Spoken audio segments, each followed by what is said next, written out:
Halo, selamat malam dan selamat datang untuk kalian pendengar setia Hukum FM, tempat di mana kita membahas segala isu hukum terhangat di Indonesia. Hari ini kita nggak bakal ngebahas tentang tilang online, kita juga nggak bakal membahas razia mendadak, apalagi polisi tidur yang makin tinggi. Kita akan masuk ke hal yang lebih fundamental. Fundamental nggak tuh? Apa sih peran polisi dalam sistem peradilan pidana?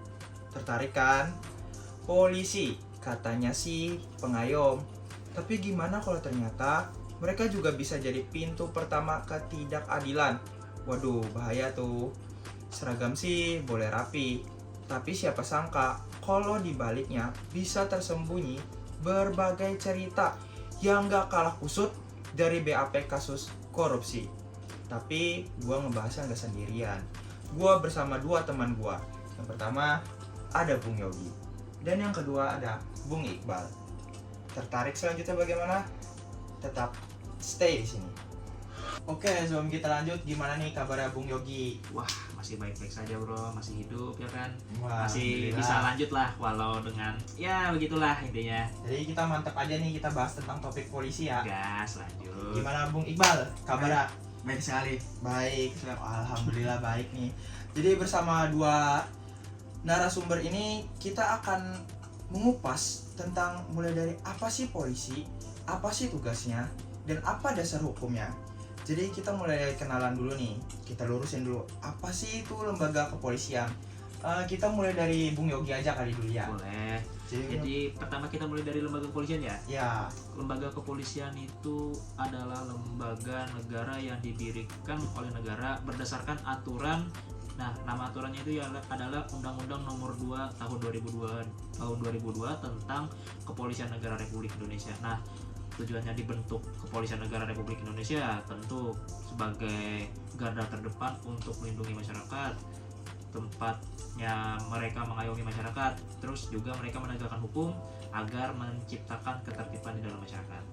oh jadi singkatnya itu semua urusan keamanan dan penegakan hukum itu bermulai dari sini ya Bung Yogi. Betul, semua keamanan, semua ketertiban itu dimulai dari Kepolisian Negara Republik Indonesia sendiri, karena ya mereka yang pertama kali berhadapan dengan masyarakat, tentulah mereka yang harus menciptakan keamanan itu sendiri.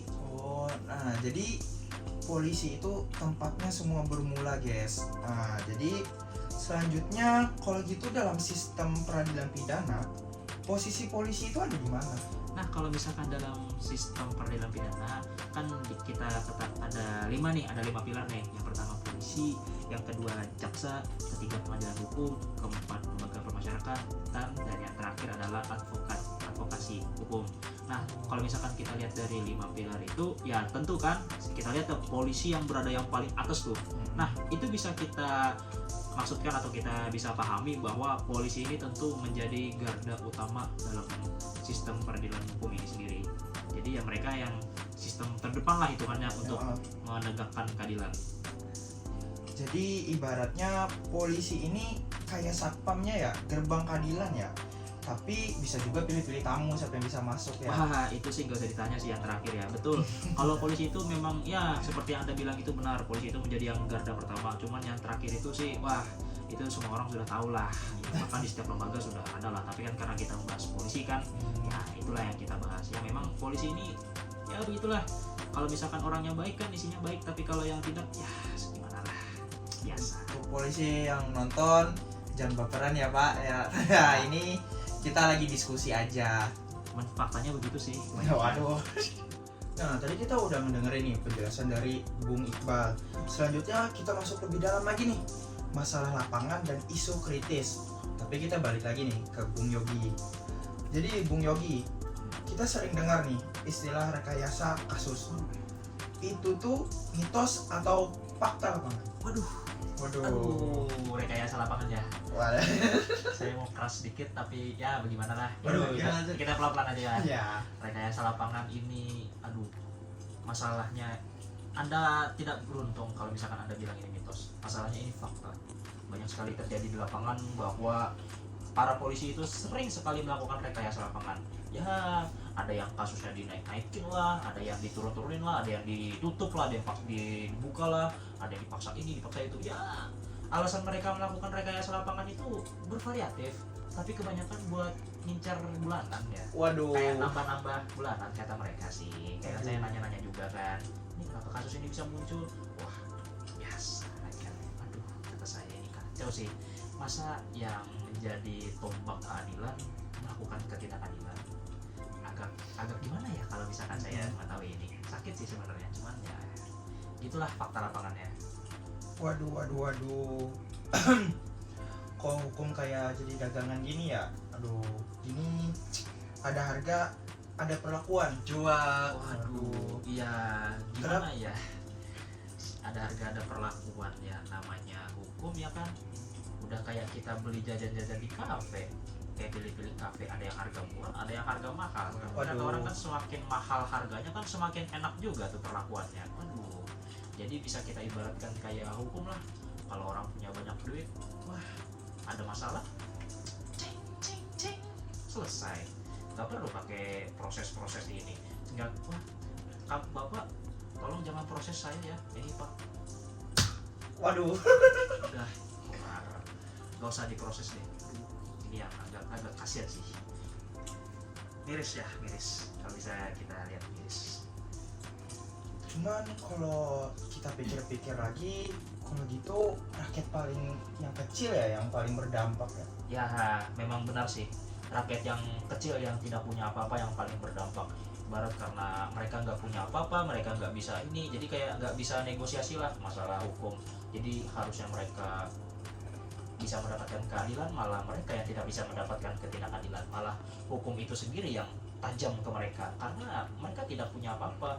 Jadi para penegak hukum atau yang kita sinikan polisi ini kan bertindak semena-mena gitu. Waduh, ini malah mirip lagu Sukatani ya yang liriknya bayar. Ya benar. Makanya itu agak gimana ya, agak ironis sih sebenarnya. Harusnya polisi yang menjadi pengayom masyarakat, yang melindungi masyarakat itu sendiri, malah mereka yang menyerang masyarakat itu sendiri. Nah, tadi kita udah bahas nih bersama Bung Yogi tentang masalah di lapangan dan isu kritis tentang Polri.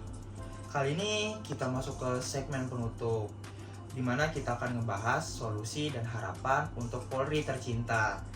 Tapi kita ngebahasnya kembali lagi nih ke Bung. Loh, udah tanya aja. Oke.